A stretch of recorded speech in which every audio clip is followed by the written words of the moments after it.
Hello and welcome दोस्तों। आज हम आए हैं पॉलिटिक्स यानी राजनीति का चैप्टर 1।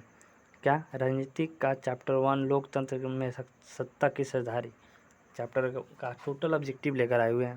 ठीक है, सामाजिक विज्ञान का है और इसका टोटल ऑब्जेक्टिव हम लोग आज क्लियर करेंगे। चलिए बिना समय गवाए हम लोग फटाफट वीडियो को शुरू करते हैं। क्वेश्चन नंबर 1 है, निम्नलिखित व्यक्तियों में से कौन लोकतंत्र में रंग भेद के विरुद्ध नहीं थे। रंग भेद मतलब गोरा काला ये सब का जो भेद होता था, विभेद होता था, उसमें इसके विरुद्ध में जो नहीं थे। सब लोग इसके विरुद्ध में थे कि हाँ इसको ख़त्म किया जाए, लेकिन जो नहीं थे वो कौन थे?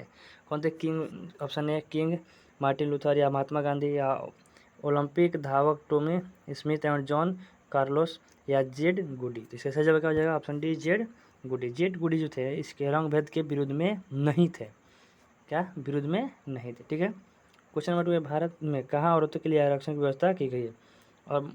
और भारत में बोले तुम पंचायती राज में, या भारत में बोले तो या बिहार में बोले, कोई भी अगर स्टेट दिया है तो उन्होंने किया पंचायती राज संस्थाएं में मतलब कि महिलाओं के लिए ज़्यादा सीट आरक्षित किया गया। ठीक है। हम भारत में पूछे तो भारत में 33% सीट ये लोग आरक्षित है। ठीक है, पंचायती राज में। और अगर बिहार में पूछते तो 50%। बिहार में कितना है? 50%। और भारत में कितना है? 33%। ठीक है। क्वेश्चन नंबर 3 पे आते हैं। क्वेश्चन नंबर 3 है, भारत में पंचायती राज में महिलाओं के लिए कितने सीट आरक्षित हैं? देखिए अभी इसका जवाब बताएं। 50%, 25%, 33%, इनमें से कोई नहीं। फटाफट इसका जवाब दिए। इसका सही जगह भारत में है तो 33%। कितना हो जाएगा? 33%। ठीक है। और क्वेश्चन नंबर 4 पे आते हैं। भारत में किस तरह के लोकतंत्र की व्यवस्था की गई है? प्रत्यक्ष, अप्रत्यक्ष, ऑप्शन सी प्रत्यक्ष और अप्रत्यक्ष दोनों, इनमें से कोई नहीं। तो इसमें प्रत्यक्ष मतलब देखिए, प्रत्यक्ष मतलब ये सामने सामने कि हाँ हम हई टीम को वोट दे रहे हैं, चाहे हम हई टीम को।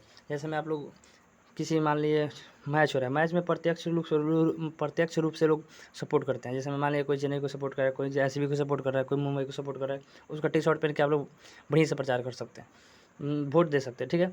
लेकिन जो लोकतंत्र का जो चुनाव होता है उसमें प्रत्यक्ष रूप से आप नहीं, वोट आपको छुपा कर ही देना होता है। भले आप चिल्ला रहे हैं हाँ बाहर निकल के कि हाँ हम इसको इस पार्टी को वोट दिए हैं, हम उस पार्टी को दिए, लेकिन आप लोग जो वोट देते हैं वो अप्रत्यक्ष रूप से ही दिया जाता है। किससे दिया जाता है? अप्रत्यक्ष। इसमें किसी को दिखाया नहीं जाता है कि हाँ हम ये वोट दिए हैं। ठीक।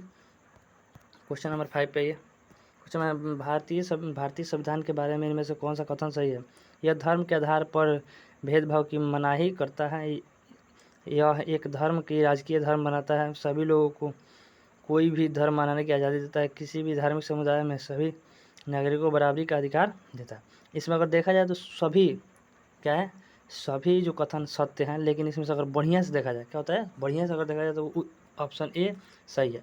यह किसी को धर्म के आधार पर जो भेदभाव होने से मना करता है, मतलब होने नहीं देना चाहेगा, करने से मना करता है। ठीक है। क्वेश्चन नंबर 6 में आता है, जाति पर आधारित विभाजन निम्नलिखित देशों में से किस देश में है? इसमें क्या हो जाएगा? ऑप्शन ए भारत में हो जाएगा। ठीक है। क्वेश्चन नंबर 7 पे चलते हैं। क्वेश्चन नंबर 7, श्रम के लैंगिक विभाजन के परिणाम निम्नलिखित में से क्या हुए? स्त्रियां चार दीवारियों में सिमट कर रह गई। ऑप्शन बी, स्त्रियां आर्थिक रूप से विपन्न रह गई। स्त्रियां स्वतंत्र हो गई। स्त्रियां श्रम करने जैसी बीमारियों से बच गई। तो क्या होगा? इसका सही जवाब हो जाएगा ऑप्शन ए, स्त्रियां चार दीवारी के में सिमट कर रह गई। लैंगिक विभाजन मतलब लिंग के आधार पर जो विभाजन हुआ है कि हाँ औरत ये नहीं कर सकती, मर्दाना का काम है, ये औरत का काम है, यही बोलता है लैंगिक विभाजन। ठीक है। चलिए क्वेश्चन नंबर 8 पर आते हैं। निम्नलिखित में से लैंगिक असमानता का आधार क्या है?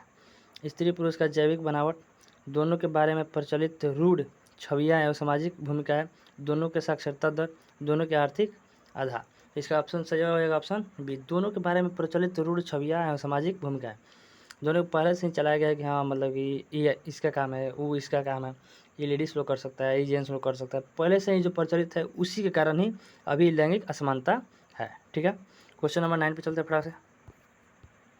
क्वेश्चन नंबर 9 में सामाजिक विभाजनों को संभालने के संदर्भ में इनमें से कौन सा बयान लोकतांत्रिक व्यवस्था पर लागू नहीं होता है? ऑप्शन ए, लोकतंत्र में राजनीतिक प्रतिद्वंदी के चलते सामाजिक विभाजनों के छाया राजनीति पर भी पड़ता है। ऑप्शन बी, लोकतंत्र में विभिन्न समुदायों के लिए शांतिपूर्ण ढंग से अपनी शिकायतें जाहिर करना संभव है। ऑप्शन सी, लोकतंत्र सामाजिक विभाजनों को हल करने का सबसे अच्छा तरीका है। ऑप्शन डी, लोकतंत्र सामाजिक विभाजनों के आधार पर समाजक विखंडन की ओर ले जाता है। क्वेश्चन नंबर 9 का ऑप्शन सही जवाब हो जाएगा ऑप्शन डी। ठीक है, क्वेश्चन नंबर 10 पे आते हैं, निम्नलिखित बयानों में सही बयान कौन सा है? ऑप्शन ए, भारत जैसे लोकतांत्रिक देशों में सामाजिक विभेद उत्पन्न होते हैं। ऑप्शन बी, सामाजिक विभेदन पर राजनीति का कोई प्रभाव नहीं पड़ता है। ऑप्शन सी, एक लोकतांत्रिक व्यवस्था में एक व्यक्ति के कई पहचान होते हैं। ऑप्शन डी, सामाजिक विभेद हमेशा लोकतंत्र व्यवस्था के लिए घातक होता है। तो इसका सही जवाब हो जाएगा ऑप्शन सी। ठीक है, आते हैं क्वेश्चन नंबर 6 शायद रिपीट कर रहा है।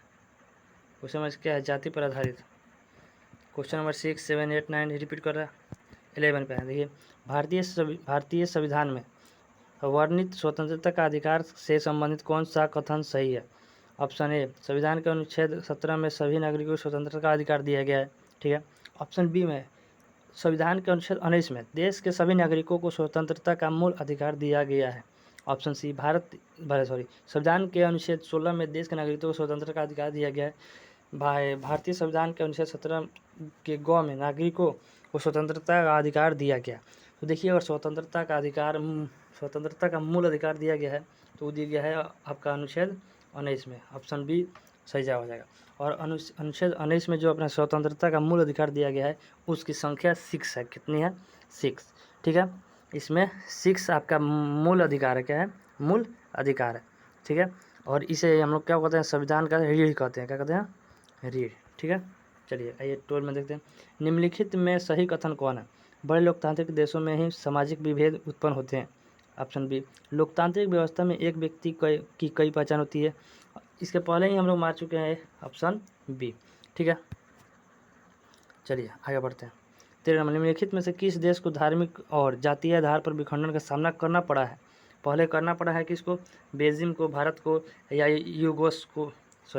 यूगोस्लाविया या नीदरलैंड को? इसका सही जवाब क्या हो जाएगा? यूगोस्लाविया। ठीक है, चलिए इसके आगे बढ़ते हैं। क्वेश्चन नंबर 14, श्रीलंका में सत्ता में भागीदारी के संदर्भ में सही कथन क्या है? अल्पसंख्यकों का प्रभुत्व बनाए रखने का प्रयास। ऑप्शन बी, बहुसंख्यक सिंही भाषी के हितों में उपेक्षा। ठीक, ऑप्शन सी, संघीय व्यवस्था अपनाकर सभी क्षेत्रों के हितों का ध्यान। ऑप्शन डी, सरकार की नीतियों द्वारा सिंहली भाषी बहुसंख्यकों का प्रभुत्व बनाए रखने का प्रयास। तो यही हुआ है श्रीलंका में, ऑप्शन डी। ठीक है, इसमें सिंहली भाषी जो है इन लोग का समझिए वर्चस्व बढ़ गया है। क्या हो गया? वर्चस्व बढ़ गया, प्रभुत्व क्या हो गया? बना रहा है, बढ़ गया। क्वेश्चन नंबर 15 में आता है, धर्म को समुदाय का मुख्य आधार मानने वाले व्यक्ति कहलाते हैं। धर्म को समुदाय मानने वाले को क्या कहलाते हैं? संप्रदाय कहलाते हैं। क्या कहते हैं? संप्रदाय। देखिए यहाँ पे टाइपिंग में शायद मिस्टेक हुआ है, 15 से डायरेक्ट क्या किया है लोग 21 ला दिया, और बीच में एक चीज़ डबल हो गया था। चलिए कोई बात नहीं, हम लोग इसको क्लियर किया जाए। क्वेश्चन नंबर 21 में देखा जाए, भारत में पंचायती राज में संस्थाओं में महिलाओं के लिए कितने प्रतिशत आरक्षण कर दिया गया है? चलिए बताइए कितना है भारत में पंचायती राज में? क्या है? 33%। कितना है? 33%। चलिए 22 में, एक आदमी अपना सब कुछ छोड़ सकता है परंतु वह जातीय व्यवस्था में अपने विश्वास की तिलांजलि नहीं दे सकता। यह कथन है महात्मा गांधी की। किसे कथन है? महात्मा गांधी की। क्वेश्चन नंबर 23 में, बांग्लादेश का उदय कब हुआ? 1971। कब हुआ? 1971। कब हुआ? 1971। चलिए, बिहार राज्य पंचायती अधिनियम 2006 में पंचायती संस्था में महिलाओं के लिए कितने प्रतिशत आरक्षण की व्यवस्था है? देखिए यहाँ पे बस इतना याद रखिए, बिहार अगर पूछा तो 50। कितना होगा? 50%। अगर भारत पूछता है तो 33। भारत पूछता तो 33%, और बिहार पूछा है तो 50%। ठीक है, अब क्वेश्चन नंबर 25 पढ़ते हैं, अंतर्राष्ट्रीय महिला वर्ष घोषित किया कब? मतलब कि जो हम लोग अंतर्राष्ट्रीय महिला दिवस मनाते हैं, ये कब से मनाते हैं? तो ये कब से मनाते हैं हम लोग? 1975 से। कब से मनाते हैं? 1975 से मनाते हैं। और महिला दिवस मनाते कब हैं? कब मनाते हैं? तो 8 मार्च को मनाते हैं। कब मनाते हैं? 8 मार्च। ठीक है, 8 मार्च को हम लोग प्रत्येक वर्ष महिला दिवस मनाते हैं। ठीक है, और इसको मतलब कि सर्वप्रथम लागू कौन किया? तो संयुक्त राज्य। कौन किया है? संयुक्त राज्य। चलिए आगे बढ़ते हैं। चलिए क्वेश्चन खत्म हुआ। वीडियो को देखने के लिए धन्यवाद। वीडियो पसंद आया तो लाइक कीजिएगा, चैनल को सब्सक्राइब कर दीजिएगा ताकि ऐसे ही नए नए वीडियो आपको सबसे पहले अपलोड करते ही आपके पास नोटिफिकेशन चला जाए और आप लोग इसको पढ़ सकें। ठीक है। और जो भी दिक्कत हो, जो आपको दिक्कत हो, कोई दिक्कत हो या कुछ और टॉपिक पे वीडियो आप चाहते हैं, जो कुछ हमसे कहना चाहते हैं वो कमेंट आप लोग कर सकते हैं। ठीक है, आगे चलिए। आपके गुलशंस वर्ल्ड के चैनल पे आपका बहुत बहुत स्वागत है और बहुत बहुत धन्यवाद वीडियो देखने के लिए। चलिए, जय हिंद, जय भारत, थैंक यू।